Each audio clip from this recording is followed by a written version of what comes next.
오늘 하나님께서 우리에게 주신 말씀은 역대하 34장 1절에서 13절까지의 말씀입니다. 역대하 34장 1절에서 13절까지의 말씀을 우리 같이 나누도록 하겠습니다. 요시야가 왕위에 오를 때의 나이가 8세라 예루살렘에서 31년 동안 다스리며 여호와 보시기에 정직하게 행하여 그의 조상 다윗의 길로 걸으며 좌우로 치우치지 아니하고 아직도 어렸을 때 곧 왕위에 있은 지 8년에 그의 조상 다윗의 하나님을 비로소 찾고 제12년에 유다와 예루살렘을 비로소 정결하게 하여 그 산당들과 아세라 목상들과 아로 새긴 우상들과 부어 만든 우상들을 제거하여 버리매 무리가 왕 앞에서 바알의 제단들을 헐었으며 왕이 또 그 제단 위에 높이 달린 태양상들을 찍고 또 아세라 목상들과 아로 새긴 우상들과 부어 만든 우상들을 빻아 가루를 만들어 제사하던 자들의 무덤에 뿌리고 제사장들의 뼈를 제단 위에서 불살라 유다와 예루살렘을 정결하게 하였으며 또 므낫세와 에브라임과 시므온과 납달리까지 사면 황폐한 성읍들에도 그렇게 행하여 제단들을 허물며 아세라 목상들과 아로 새긴 우상들을 빻아 가루를 만들며 온 이스라엘 땅에 있는 모든 태양상들을 찍고 예루살렘으로 돌아왔더라. 요시야가 왕위에 있은 지 18해에 그 땅과 성전을 정결하게 하기를 마치고 그의 하나님 여호와의 전을 수리하려 하여 아살랴의 아들 사방과 시장 마아세야와 서기관 요아스의 아들 요아를 보낸지라. 그들이 대제사장 힐기야에게 나아가 전에 하나님의 전에 헌금한 돈을 그에게 주니 이 돈은 문을 지키는 레위 사람들이 므낫세와 에브라임과 남아있는 모든 이스라엘 사람과 온 유다와 베냐민과 예루살렘 주민들에게서 거둔 것이라.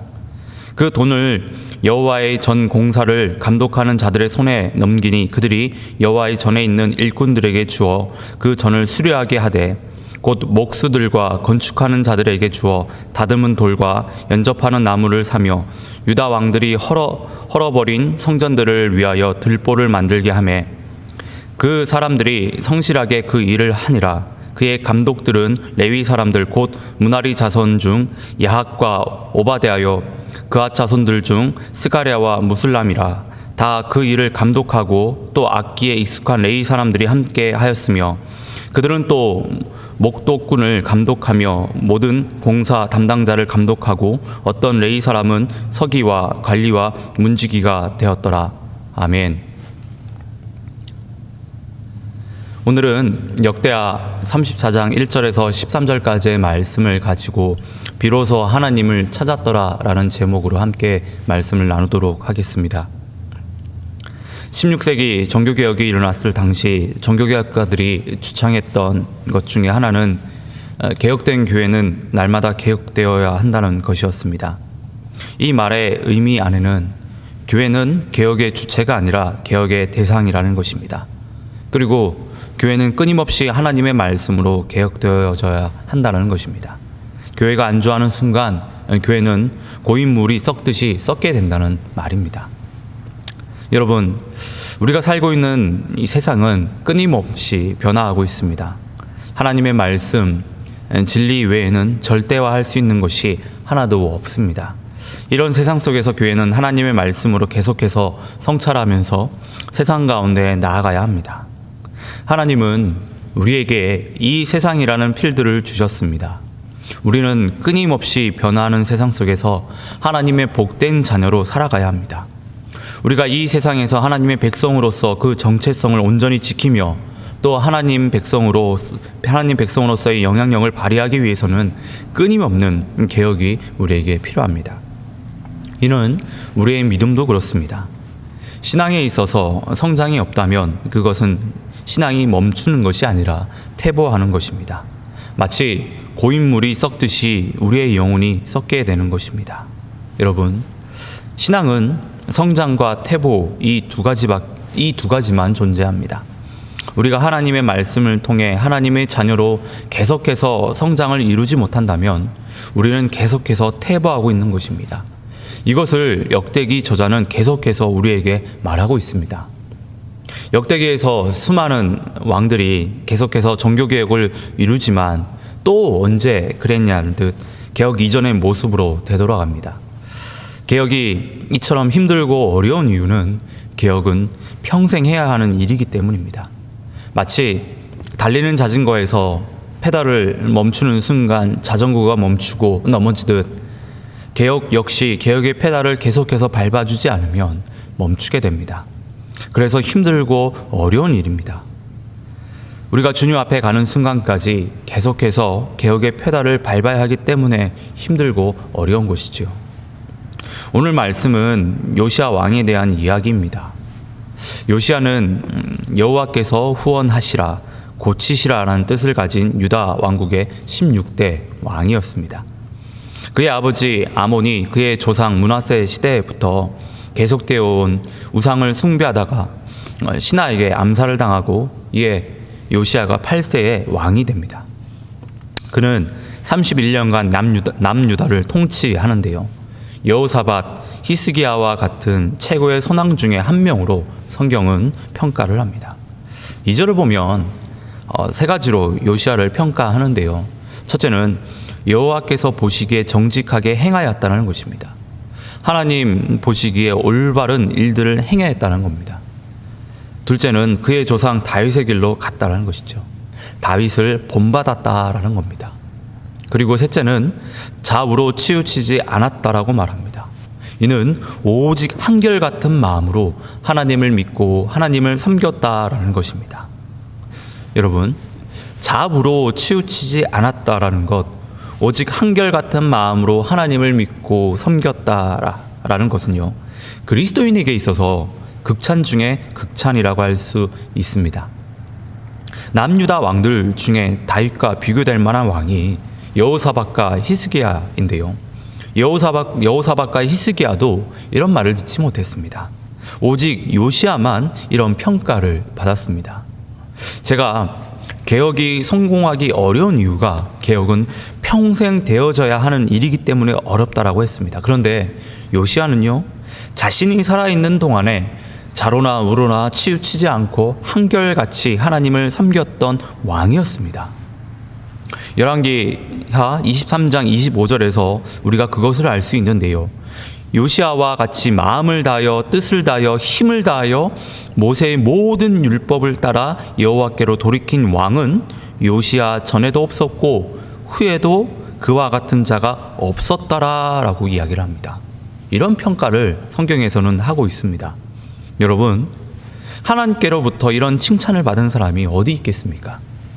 요시야가 그의 평생에 좌로나 우로나 치우치지 않고 오직 하나님 말씀을 붙들고 하나님을 한결같이 믿었기 때문에 이런 칭찬을 들을 수 있었던 것입니다. 역대기를 보면 하나님께서 모든 왕들을 평가하시는데요. 이는 우리 삶 역시 하나님께서 평가하신다라는 것, 그것을 이야기하는 것 같습니다. 저는 역대기를 계속해서 묵상하면서 나는 하나님께 어떤 평가를 받고 있을까? 내가 하나님 심판대 앞에 섰을 때 하나님께서는 나를 어떻게 평가하실까 하는 생각이 많이 들었습니다. 저는 저를 포함해서 우리 삼성교회 모든 성도님들이 요시야 왕과 같이 좌로나 우로나 치우치지 않고 오직 하나님만 한결같이 믿고 섬긴 사람들이 되기를, 그런 평가를 받으시기를 진심으로 바랍니다. 요시야는 8세의 왕이 됩니다. 요시야의 아버지 아몬은 하나님이 보실 때 교만한 왕이었고 우상을 숭배했던 그런 범죄를 저지른 왕이었습니다. 이에 신하들이 배신을 하고 아몬을 죽였는데요. 당시 아몬을 죽인 신하들은 그래도 하나님을 잘 섬기려고 했던 사람들이었습니다. 그런데 이들 역시 백성들에 의해 살해가 됩니다. 그리고 요시야를 왕으로 세우는데, 요시야를 왕으로 세운 사람들은 아몬의 정책을 따랐던 사람들이었습니다. 친 아수르파의 우상을 섬겼던 사람들이었다는 것이죠. 요시야는 이런 사람들을 밑에서 자라나게 됩니다. 그리고 유다는 계속해서 우상 숭배를 하게 되죠. 그런데 8년이라는 세월이 흐른 후에 요시야가 16살이 되었을 때, 그때 요시야가 비로소 하나님을 찾게 됩니다. 그리고 그의 나이 20살 때 유다의 종교개혁을 시행을 하는데요. 오늘 본문을 보게 되면 요시야 왕이 어떻게 해서 하나님을 찾았는지 나오지 않습니다. 오히려 그의 상황과 환경은 하나님을 찾는 것보다 우상을 숭배하는 것이 더 자연스럽고 쉬운 환경과 상황이었다라는 것이죠. 그런데 그가 하나님을 찾게 됩니다. 요시야가 하나님을 찾게 된 이유는, 그리고 종교개혁을 일으킬 수 있었던 그 이유는 요시야의 어떤 개인의 의지가 아니라 전적인 하나님의 뜻과 계획이었습니다. 그것은 열왕기상 13장 2절에서 예언이 되었는데요. 하나님의 사람이 제단을 향하여 여호와의 말씀을 외쳐 이르되, 제단아 제단아, 여호와께서 이와 같이 말씀하시기를, 다윗의 집에 요시야라 이름하는 아들을 낳으리니 그가 네 위에 분향하는 산당 제사장을 네 위에서 제물로 바칠 것이요 또 사람의 뼈를 네 위에서 살으리라 하셨느니라 하고. 여러분, 이 말씀이요 그대로 성취가 됩니다. 오늘 본문 4절부터 이렇게 보시면 요시야가 바알과 제단을 헐고 태양상을 찍고 또 아세라 목상들과 아로 새긴 우상들과 부어 만든 우상들을 빻아 가루를 만들었다고 합니다. 그리고 그것을 우상들을 제사하던 제사장들의 무덤에 뿌렸다라고 본문은 말하고 있습니다. 하나님의 예언이 그대로 성취가 되는데 이 일이요 요시야의 열심에 의해서 진행이 됩니다.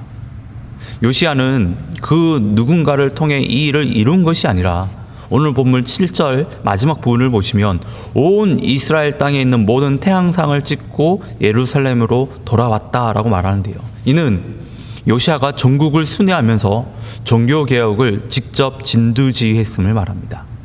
하나님의 예언이 아주 철두철미하게 이루어지고 있음을 저희는 볼 수 있습니다. 앞에서 잠시 말씀드렸지만 요시야가 하나님을 찾게 된 것은 어떤 특별한 사건이 있어서 그런 것이 아닙니다. 요시야가 하나님을 찾게 된 것은 전적인 하나님의 은혜라고 할 수 있습니다. 성경에서 미래에 이루어질 일에 관해 그 일을 이룰 사람이 구체적으로 언급된 경우는 무척 보기 드문 일인데, 하나님께서 사람의 실명까지 거론하시면서 예언을 하신 것은 반드시 이루시겠다라는 하나님의 의지이며 뜻이라고 할 수 있습니다. 이 예언 가운데 하나님은 요시야의 인생을 인도하셨습니다. 그리고 요시야가 직접 하나님을 찾을 수 있도록 그의 삶을 주장하시면서 요시야가 하나님을 찾을 때까지 기다리시고 또 기다리셨습니다. 그렇게 8년을 기다리신 것입니다. 이는요, 아브라함이 되기를 인도하시면서 기다리셨던 것과 같습니다. 하나님이 아브라함을 갈대아 우르에서 불러내셨을 때 그가 특별했기 때문에 하나님이 그를 선택해서 부르신 것이 아닙니다. 그가 구원받을 어떤 자격이 있어서, 믿음의 조상이 될 만한 자격이 있어서 하나님께서 그를 선택하신 것이 아닙니다. 오히려 그는요, 믿음의 조상이 되기에 결격 사유가 더 많았던 사람이었습니다. 그는 이방 땅에 살았으며 그의 가족은 이방신을 섬겼습니다. 그리고 그의 삶을 보면 그는 자기 살겠다고 아내를 2번이나 팔았던 사람입니다. 그런데 이런 사람이요, 창세기 15장 6절에서 하나님을 믿는다라고 고백을 합니다. 그 믿음의 고백 위에 하나님은 아브라함과 다시 언약을 갱신하시는데요. 아브라함의 삶을 자세히 보면 하나님께서 갈대아 우르에서 그를 부르시고 그의 삶을 그냥 두신 것이 아닙니다. 계속해서 하나님의 간섭하심이 그 삶 가운데 있었습니다. 창세기 12장부터 보시면 하나님의 은혜가 아니고서는 아브라함의 이야기가요, 창세기 15장까지 올 수 없었습니다. 그런데 아브라함은 깨닫지 못했습니다. 하나님이 그의 삶을 주장하고 계시다는 것을 깨닫지 못하다가 15장에서 드디어 내가 하나님을 믿는다라고 고백합니다.